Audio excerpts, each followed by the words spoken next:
Som majoristes de l'empresa d'aquí, Quima Fruits de Mercabarna, i nosaltres normalment sempre col·laborem amb el Banc d'Aliments.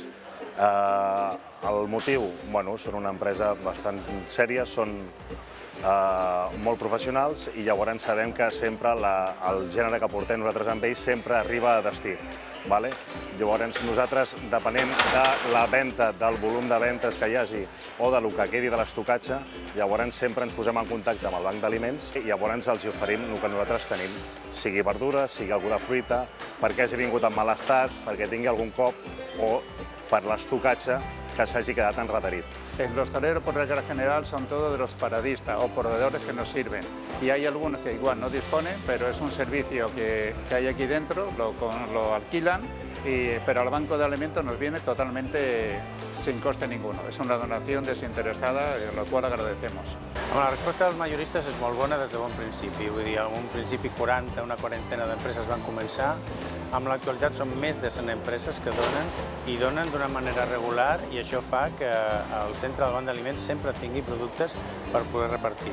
En situacions de millor necessitat i que el Banc d'Aliments, en contacte permanent amb nosaltres, ha demanat ajudes suplementàries, hem trobat que els operadors s'han posat sense cap dilació a aportar més aliments quan ha sigut necessari i per tant ara tenim una ruta d'abastiment del Banc d'Aliments continuada i que permet també que el Banc d'Aliments tingui una previsió d'entrada que sempre es compleix. Llavors nosaltres el gènere el guardem aquí i un o dos cops a la setmana portem el gènere cap allà. Estem parlant a vegades de 2 palets setmanals i això depèn molt del que ells necessitin, perquè si ells tenen molt d'estocatge, diguéssim, de fruita, doncs sempre intentem aportar alguna cosa, per exemple, de verdura. El volum és molt important.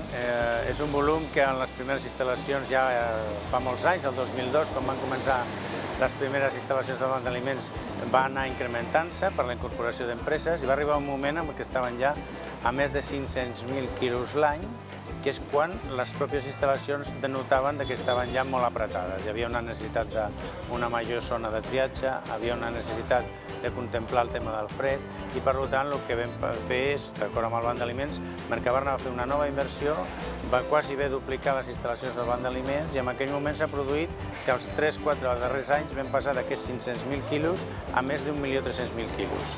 I és una ruta que tot el que sigui fer inversions perquè això sigui millor, la continuarem fent.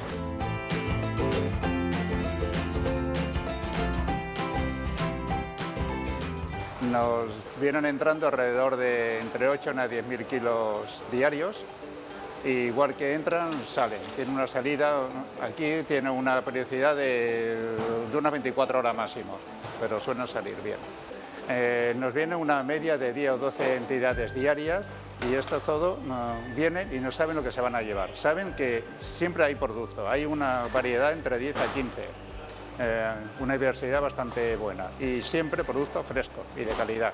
Las entidades a las que va dirigido el producto de aquí son básicamente las que están ya concertados con el Banco de Alimentos. Han pasado un filtro, tienen su número de reses, tienen sus cámaras, tienen tal, y entonces tenemos varios tipos de entidades. Las hay que hacen desayunos, que hacen comida y que hacen lotes. Y depende, cada uno si se lleva una cantidad u otra. Mercabarna no s'entendria sense una participació activa aquí. Mercabarna és una empresa pública i per tant no és només la gestora d'una unitat alimentària, sinó que en temes de responsabilitat social corporativa té un programa molt ambiciós i una de les parts més importants, com no, és l'atenció a persones necessitades. A vegades aquesta atenció la fem directament, com fem formació a persones en risc d'exclusió social, o donant beques per provocar ocupació de persones que estan a l'atur, i altres vegades aquesta responsabilitat social ve per al camí de provocar o d'estar amb la ligazón entre l'operador i el receptor i per tant no tenim una altra visió de la nostra posició respecte al Banc d'Aliments, que si hem de col·laborar, col·laborem, i si hem d'ampliar, ampliem, i segurament en un futur, amb el ritme que portem, encara tindrem que fer ampliacions i renovacions de totes les instal·lacions del Banc d'Aliments.